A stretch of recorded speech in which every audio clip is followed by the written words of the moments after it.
found it hard to motivate yourself to train during lockdown? Um, I haven't found it hard to motivate myself. I think partly because it's my job and I know that I have to do that for my job, but also because I love training and I love learning and I love improving. So I set myself quite a lot of goals of things that I wanted to develop in my game during lockdown. It's been difficult, and it's needed a bit of creativity and thinking of different drills that I can do at home, drills that I can do on my own, things that I can do if I don't have a pitch, for example. And I've had to be quite creative with my training, but um, I've been motivated to do it and I've enjoyed doing it. And I've kind of seen a good development in my game as well, which is positive. But the way I kind of looked at it was everyone was in the same boat for the first time, kind of David De Gea down to yourself. Everyone's Yeah. stuck at home and that's it. And what are you going to do with it? So the way I looked at it was if I could make a good training program and I could be consistent with it, then I would catch up a lot of people who were maybe kind of just going, I'll leave my training for a month, I'll not do anything and that kind of thing. So I saw it as a good opportunity to progress Yeah. and catch people up. And that was kind of my mentality with lockdown, really. Yeah, I've seen a few of your training videos and it looks really intense what you're doing. Yeah, I've always kind of been quite intense with my training, but um, I think it's kind of my mentality with it. But I do enjoy it, and it's been quite fun trying to think up different drills and different training sessions for myself as well. Yeah, yeah. What is the best stadium you've ever played in, would you say? I mean, the Gibraltar, the Victoria Stadium in Gibraltar, where we play, um, everyone plays in the same stadium in Gibraltar because it's a very small country. There's only one stadium, so every team plays in the same Oh, stadium, and it's an amazing yeah. stadium because it has at one end it has the Rock of Gibraltar behind one goal, which is very amazing to see. It's quite incredible. It's a huge rock. And then behind the other goal is the airport. So you could be taking a goal kick and a Boeing 747 could be landing behind your goal. So that's quite an amazing stadium because you've got one end with this beautiful rock and then one end where there's a jumbo jet landing behind you when you're taking a goal kick. So that was quite Yeah, an interesting stadium to play in. Um, yeah, I I didn't play there, but I did go to the Bernabeu when I was with a club called Fuenlabrada in Spain, and I was part of a squad when yeah, we played against Real Madrid in the Copa del Rey. And just to be a member of a playing squad at yeah. the Bernabeu was obviously an incredible experience and Oh, something that I'll yeah. always remember. Amazing stadium. Yeah, and I mean, I'd been there to watch a game, but to kind of be on the pitch before the game and be in the changing room and even on the pitch after the game and just kind of seeing the size of it and the crowd, it was an amazing experience as well. So those two are very interesting for different reasons, but they're probably the first two that come to my head. And I mean, I've played in some, especially when I was playing for Loughborough, we would play for some against some teams and we'd be away and there wouldn't be a stand. It would be almost like a park pitch. And like, Yeah. so I've played at different ends of the spectrum, but it's all part of the Mm, football kind of journey and I enjoy yeah. them just as much. I agree. Do you absolutely love a glove, boot, and kit combo? And then what is the worst colour that you've ever had to wear in a match? um, I do like a glove boot kit combo, but I'm not one of these people that will buy my gloves based on my kit. So I won't try and like build it. If it happens, then I'm like, oh, that's nice. Yeah, But like I don't really get as worked up about it because I know some people absolutely love it and they kind of design their whole kit around it. Um, yeah. but I kind of more like making sure I have the boots that I like and the gloves that I like, and if it matches, that's great. Um, Mm, I have worn some bad kits. I mean, there was one recently where um, I was playing at Europa Point in Gibraltar, and hmm. we were in the process of changing the club's kit. So we'd ordered like a new set of kit, but it Yeah. was late arriving. So for one Oh, game, we kind of had the old kit, but for some reason they yeah. didn't have the goalkeeper shorts or the goalkeeper socks. So I ended up wearing, I think I had a green top and black shorts and red socks, and I looked like I looked like a Christmas tree or something like that. So that was quite an interesting one. So Okay, yeah. that's the first one that springs to mind, and I think I played well. We had a good game, but I do remember looking at it and going, "Oh, that's a bad one." Like normally I don't worry, but that one that one wasn't the best. Do you have a pre-match warm-up routine? Um, yeah, I do. I mean, I have obviously a set of kind of drills that I'll go through before a game, and I made a YouTube video of it, I think a few months ago, kind of explaining the different drills that I do for different reasons. Um, I don't really have any like superstitions or anything like that. Yeah. I have a kind of a pre-match mental routine, which I find is very important for me, where if I'm going to a game, if I'm driving to a game or on the coach, I'll listen to a certain playlist of music, and for each song, I'll kind of visualize how the game's going to go, or I'll remember good games that I've had in the past, and good things I've done and good saves, Yeah. and things that have gone really well, and visualizing how the game's going to go. And that's quite an important thing to get me ready for the game. And then if I kind of do that with my physical warm up as well, I always I'm kind of physically and mentally ready for the game then after those two. What is your favourite Kaliaaer glove? Oh, nice question. I think all the Kaliaaer gloves are amazing. I'm a big fan of them, and as I know that you are, um, and I've kind of enjoyed trying out different gloves and seeing which ones I like. Um, I'm a big fan of the Accelerator hybrids. Um, I really like a pair of them, and Yeah. Okay. and then I'm also a big fan of I think it's the Power Light, the white negative cut gloves, which um, I've, yeah, those ones, yeah. Yeah, So they are a great glove. I think they just look beautiful, and I mean the cut Oh and yeah. the cut and everything is really good and fit, and the grip as always with Kaliaaer. But I just think the colorway on those ones are incredible. They're very good looking gloves. Yeah, personally, my favourites are the pink and blue. Yeah, they're very good as well. Accelerated power lights. Yeah. I love the grip on these. Mm. And personally, I love pink and blue together. I think the colours just work really well. Yeah, they'd make very, very good gloves, and Kenny Oh is yeah, Kenny's a brilliant guy as well, and yeah. he's obviously got such a good reputation because of his gloves, and Oh, 100. he's always looked after me very well. But I'm a big fan of them, and I always try and tell people how good they are. For the money as well, compared to top brands, they're just as good as quality, Yeah, but they're cheaper as well. I remember Which being obviously younger what you and want. buying exactly. I remember being younger and buying like Adidas gloves, and you look at like the Nike gloves and the Royce gloves, and you see the Yeah, prices of them nowadays, and they're so expensive. And yeah, when I try the Kaliaaer gloves, and they're just as good, if not better, and kind of half the price as well. So I think it's yeah. perfect for all keepers, not just young keepers, for all Oh yeah. keepers. I've seen you wearing some unreleased Kaliaaer clothing. How good would you say it is? I've got this one on now. You see the one I got on now? Oh yeah, You've got yeah, the nice T-shirt with the logo, which makes it look a bit like a. I'm not sure how you describe it, but it's quite cool. Um, yeah. Good. well, this T-shirt's really nice. It's quite. I think it's just more like a. I wear it just kind of around the house. I don't train in it, and it's just very comfortable. Yeah. Um, Okay, nice. I've tried out kind of some of the underlayers with some of the padding, Mhm. which at the moment is really good because the ground's so hard. So I've really benefited from wearing that. Yeah, Um, but I think it's the same with the gloves. If they have as much quality with the clothing, which they have from my experience, then you know that it's going to be very good because they pay a lot of attention and take a lot of care in making very good quality items. So yeah, I yeah. think when they bring that out for everyone, I'm sure that everyone will enjoy wearing that as well.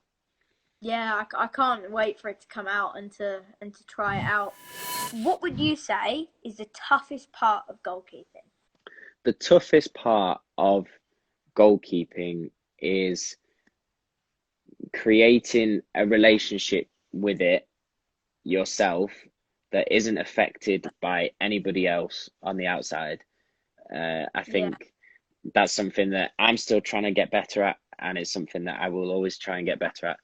But goalkeeping is a very unique position where everyone has an opinion, even if they've never played in goal before. Everyone will Yeah. tell you their opinion about what you did wrong or how you could have done better.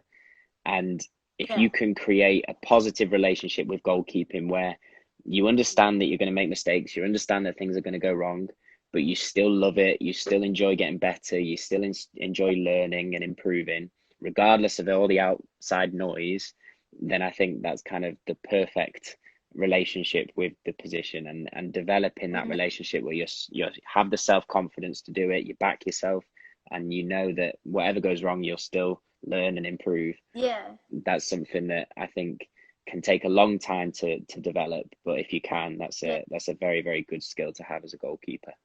What do you know about goalkeeping now that you wish you knew, um, uh, like back then, When I maybe, was younger, like when I was my age-ish? I think I wish that I'd known that the thing that separates the top keepers from the keepers that are good is that they do the basics right every single time. Mm. It's not that Yeah. they can make saves that you can't make, and it's not that they're faster Yeah. than you or stronger than you or more powerful than you, or that they know something that you don't know.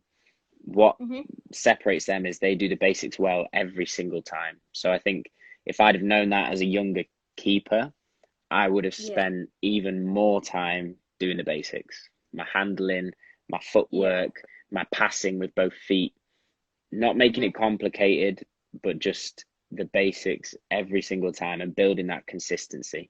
I think that's Yeah. something that even now as a professional at 24 or whatever, I still try and improve and get better at. But if I was Yeah. 10 years younger or even younger than that, it would be just do the basics, practice the complex stuff as well, but make sure you're doing the Mhm. basics all the time. That would be kind of what I wish I'd learned earlier. What footed are you? What foot do you prefer using? My preferred foot is my right foot. Um, Okay. but I've always, well, I say always, the last probably 5 years, I've made a really big effort to make my left foot as good as my right foot. And I've kind of Yeah, cause practiced that as yeah, much as I can. the reason I asked that question because was because I saw one of your videos and you were using your left foot like it was your right, and I'm like, what footed are you? Are you left footed, or right footed? I honestly didn't know. I was I confused. mean, even from it's quite funny because it should help people in the fact that I was never good at kicking. Sorry, when I was younger, I was rubbish at kicking. I couldn't kick. Like I needed my defenders to take my goal kicks for me. I I could barely reach outside my box. And as I got older, even 17, 18, kicking was not, I was not good at it. And it kind of probably got to about 19 and I was like, right, I'm gonna get good at this and I'm gonna get good at it with both feet. And I kind of just made sure that I would practice kicking with both feet, off the floor, side volleys, half volleys, all the different types of kicking. And I do it again and again and again and again. And it's only really after thousands of repetitions that now kicking's probably my strongest part of my game, and Oh, really? my left foot is nearly as good as my right foot. So it's just the Okay. practice, really, just lots and lots of practice. Would you ever get onto goalkeeper coaching alongside playing? Um, maybe. I think when maybe a bit further down the line, I might. Um, Hmm. I mean, I've tried to with the content that I make, I try and not so much coach, but I try and show people things that I find which are helpful and things that have helped me to get better as a keeper. And I suppose that is coaching in some kind of way. And Yeah. if Yeah, that I can get. help people, then that'd be good. But I think maybe as I get older and I'm not as focused on the playing side of things, I might do more of it. Now I'm not that focused on coaching, but it might be something that I do in the. What is the next season looking like for you? Like, what do you think's going to happen next season? I have no idea, if I'm honest, Henry. Like Okay. zero idea at the moment. I mean, At the I don't think moment, anyone has a clue with yeah, coronavirus, to be yeah. honest. I think at the moment my contract has just finished with the club that I was playing with, so I'm currently don't have a contract, and Okay. at the moment, I don't know when the majority of teams or leagues will start again. I presume it'll probably be around August, maybe September, and I kind of just have to wait. I have to keep training. I have to keep improving, and I have to keep having conversations with people to see if there is an opportunity to play somewhere. Um, Yeah. but hopefully that opportunity will come. I'm just not quite sure when or where, but we'll see. It's Yeah. all an adventure. Yeah. I wish you well with that. No, I appreciate it. What about you? Do you know when you might be coming back to your team? I'm not 100% at the moment, but as the FA have said that you can train in groups of 6, I think it Hmm. is now.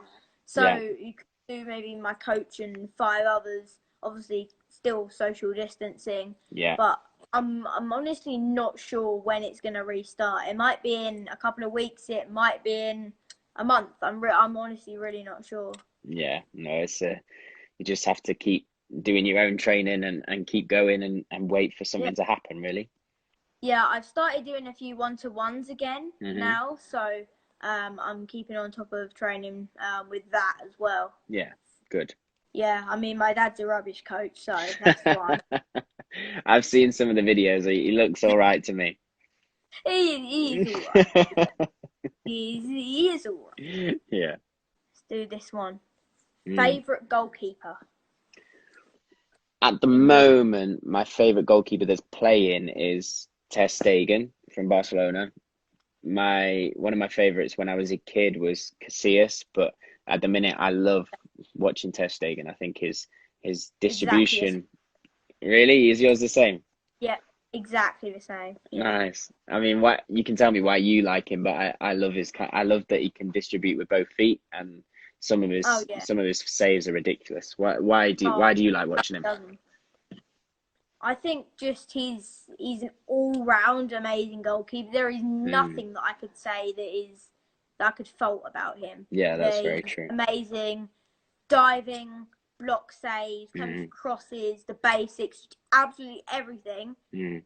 He's just amazing at it. Yeah, he's very good. I enjoy watching him play a lot. He's always very calm, very in control of the situation as well, and I like that a lot too. Have you got any tips for short keepers? Um, well, I'm a shorter goalkeeper. I'm only Yeah. 6 foot, so I'm not 6'4", 6'5". And growing Yeah. up, I was always told that I would be too short to be a keeper. Um, the first thing that I always say when people ask about height is the fact that you can't control it. Apart from Yeah. eating well and sleeping well, there's nothing you can really do. And Yeah. if you waste time worrying about it, that's all it is. You're just going to waste time. So I Yeah. kind of try and encourage people to focus more on the things they can control, like improving their goalkeeping, improving their handling, their distribution, their crosses, Yeah. their positioning, their communication. Because if you put as Yeah. much time and effort into improving that as you do into worrying about your height, then Yeah. you're going to be the best keeper anyway. And if you're the best keeper, you'll play. So Yeah. Yeah. that's the way I kind of look at it. I just say Yeah. control the controllables and improve. So look at this one. So Mm.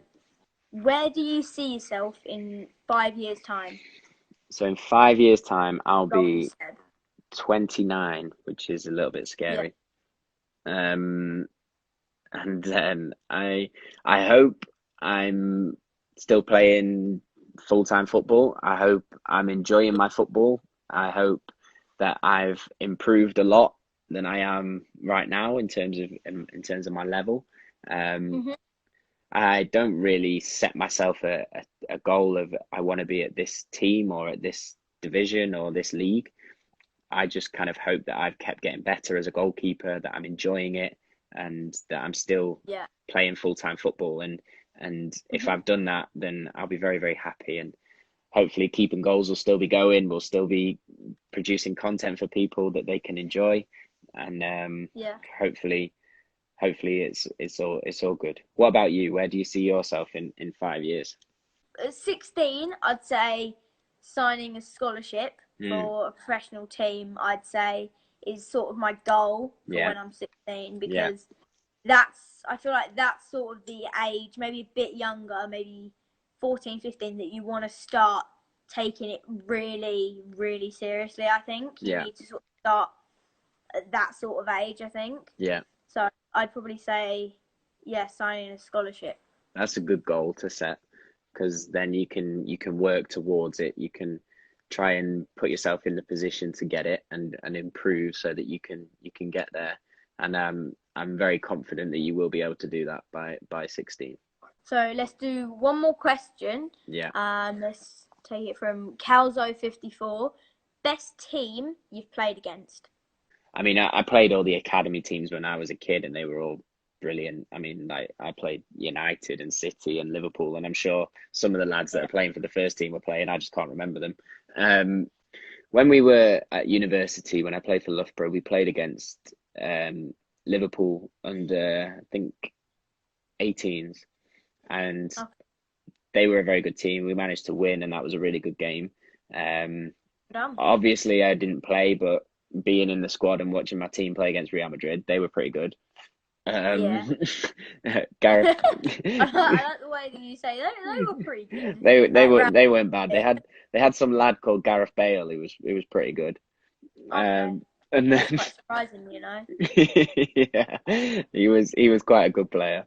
And then we played for Loughborough. We played against Hereford, because they used to be quite a big team, Hereford, I think League Two conference, and then they went bust and had to start up again from the bottom. And on the way up, we had them in our division, and so we played against them home and away, and they had some very good players. They had some lads on loan from Football League clubs and some ex-League Football League pros, and I think I was 19 when we played against them, and they were a very good team. And when we played them away, it was they've got a nice stadium. There was about 3,000 people there. Well, thank you very much for having me on, mate. Yeah, so thank you for coming on. No problem, and keep going with everything that you're doing. I always enjoy watching it, and you're doing really well. So keep enjoying it and keep going with it. Yeah, thank you. Yeah, thank you for coming on the live. No problem. Thank you for having me, Henry. Speak to you soon. Yeah. Okay. Bye, Connor. Bye. Bye. Okay, so guys, hopefully you enjoyed that live chat with Conor O'Keefe. And yeah, thanks for watching, guys.